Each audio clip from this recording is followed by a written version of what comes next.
So I tried to put myself in the mindset of starting out in chess and think about what was the repertoire I wish I had at that point. And I also heard from people who are starting out that having to think about the moves within the first three moves of the game and not knowing what to do can be really disorienting, and you spend a lot of time. You sort of get out of the rhythm of the game. Um, so I'm going to try to present a repertoire for white that will take you up through the first three moves. And I'm going to try to focus a lot more on the reasons behind the moves. There's not going to be a whole lot of moves in this repertoire because it only goes through move three, but more so the logic of the moves. So to me, there's three main things you want to do in the opening: control the center of the board, bring out the pieces, and castle. And hundreds of years of chess practice have showed that these principles work pretty well. So in line with that, there's a lot of ways you can play the opening, but I would recommend e4 because I think it fits into those principles in the most natural way. It's a very classical way of playing the opening, best by test according to Bobby Fischer. So how does this fit in with our three principles? Well, one, control the center. We immediately occupy the center with a pawn. It's exerting some control over the center of the board. Two, develop the pieces. This opens lines for our queen and bishop to come out and enter the game. And three, castle. It's a little easier to castle kingside than queenside because you have one less piece that you need to get out of the way.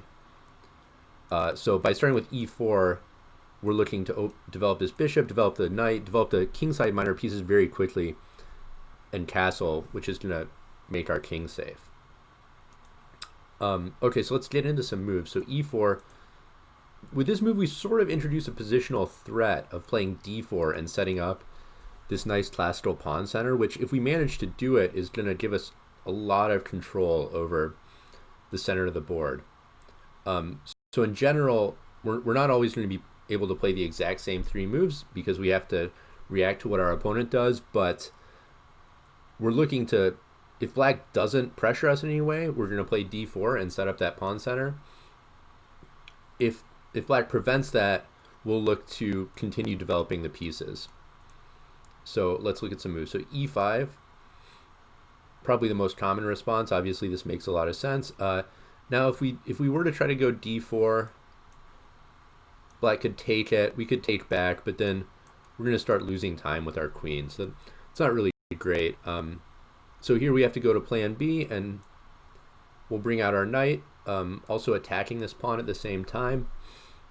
Anytime you can bring out a piece and do something else useful at the same time, that tends to be a very good idea. Black would usually bring out a knight and defend this as well. So now we should bring out this bishop. I'm going to recommend bishop c4. This makes a lot of sense because f7 is the weakest square in the starting position because it's only defended by the king. So if your opponent doesn't know what they're doing, often you can get a quick advantage by pressuring that square. So I do like bishop c4. Bishop b5, the Roy Lopez, sort of exerting pressure on the center by attacking this knight, also obviously a good option. I think bishop c4 when you're starting out is a little easier to understand. Maybe the Roy Lopez is a little more subtle, but it's also a good option. And from here, so we're already at move 3, but next we're looking to castle certainly, and finish the development of our other minor pieces. So maybe this knight can come to c3. We can bring this bishop out somewhere. Another plan to consider, sometimes you can try to go c3, d4, supporting that, and build up that pawn center after all. So, okay, that's e5. What about c5? This is Sicilian defense. This also guards d4. So again, not necessarily a great move to play d4 here. Black sort of has prevented that. So we'll go knight f3 again. Notice that we're not doing the exact same moves every time, but it's very similar and the ideas are the same. Now black can play a few different moves, but basically we're planning to go d4 next. So knight c6, d6, e6, all Pretty common. Let's say black goes d6. We would play d4, and again, we're already at move 3. Black will probably take. We should recapture with the knight. And again, we're looking to bring out the rest of the minor pieces. Knight c3, bring out the bishops and castle. You actually might end up castling queenside a little more in the Sicilian, but you can also castle kingside.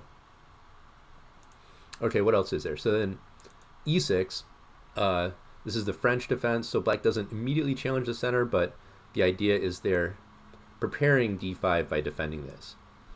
So in line with our strategy, black hasn't put us under any pressure, so we should go ahead and play d4, grabbing the center. Black's going to play d5 to challenge it. And now the move I like to play is knight c3, another example of developing a piece and doing something else at the same time. In this case, our pawn was attacked, so we go ahead and defend that.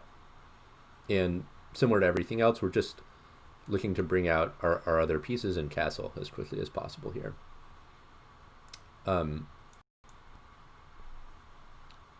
The other most common defense for black, c6, the Caracan. Similar idea to the French of supporting d5, but this time black is doing it with the other pawn. There's some trade-offs there, but it's a similar idea, and we're going to respond in the same way. d4, black should play d5, and again, we can respond in the same way. Knight c3, bring out a piece. We're ready to recapture that pawn if need be, and we're ready to continue developing. Okay, so that's a 3-move repertoire that accounts for, we're starting with 1e4. We dealt with the 4 most common responses for black. We couldn't use the exact same moves against all of them, but I think this is a repertoire that's pretty easy to keep track of, since there's a pretty logical flow of how we react to what black's doing, and it's based on those 3 principles of control the center, bring out your pieces as quickly as possible, and castle. So I hope that's helpful if you're getting started with the opening.